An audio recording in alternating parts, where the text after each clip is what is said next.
गर्मी की छुट्टियां शुरू हो चुकी थी और अनाया अपने परिवार के साथ गांव आई थी।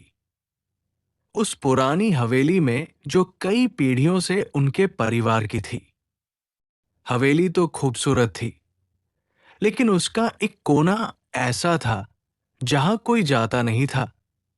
घर का कोने वाला कमरा। उस कमरे को कभी मत खोलना, दादी माँ ने सख्ती से कहा था। अनाया ने तो सिर हिलाया, पर उसके मन में उत्सुकता और भी बढ़ गई। एक रात अनाया को नींद नहीं आ रही थी। बाहर तूफान था, बिजली चमक रही थी और हवेली की दीवारें क्रीपी लग रही थी। अचानक से उससे वो बंद कमरा याद आया। क्या होगा अगर मैं देखूं अंदर क्या है? क्या सच में कोई भूत है? अनाया ने टॉर्च उठाई और धीरे धीरे उस कमरे की ओर बढ़ी। दरवाजा बहुत पुराना था, लेकिन वो खुला हुआ था। या तो किसी ने बंद करना भूल गया था, या फिर कोई उसका इंतजार कर रहा था। कमरा छोटा था, धूल और मकड़ी के जालों से भरा हुआ। वहां एक पुरानी अलमारी थी। अलमारी में एक डायरी मिली, मीरा की डायरी, 1947 इंच।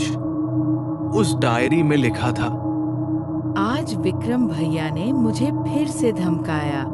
वे कहते हैं कि ये हवेली उनकी है, लेकिन दादी ने इसे लिखित रूप से मुझे दी है।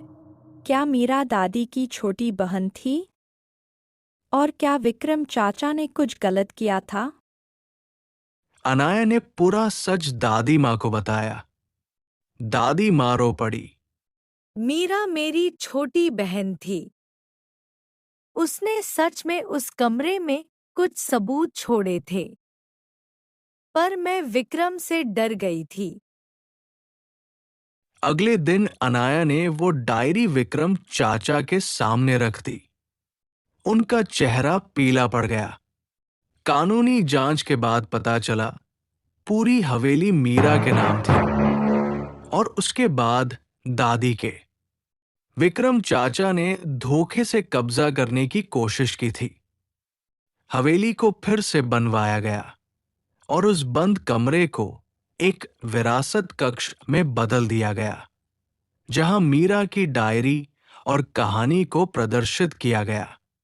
अनाया ने एक ब्लॉग शुरू किया, भूले हुए रहस्य। अब वो उन कहानियों को सामने लाने लगी जो समय के साथ कहीं दब गई थी, या जिन्हें जानबूझकर दबा दिया गया था।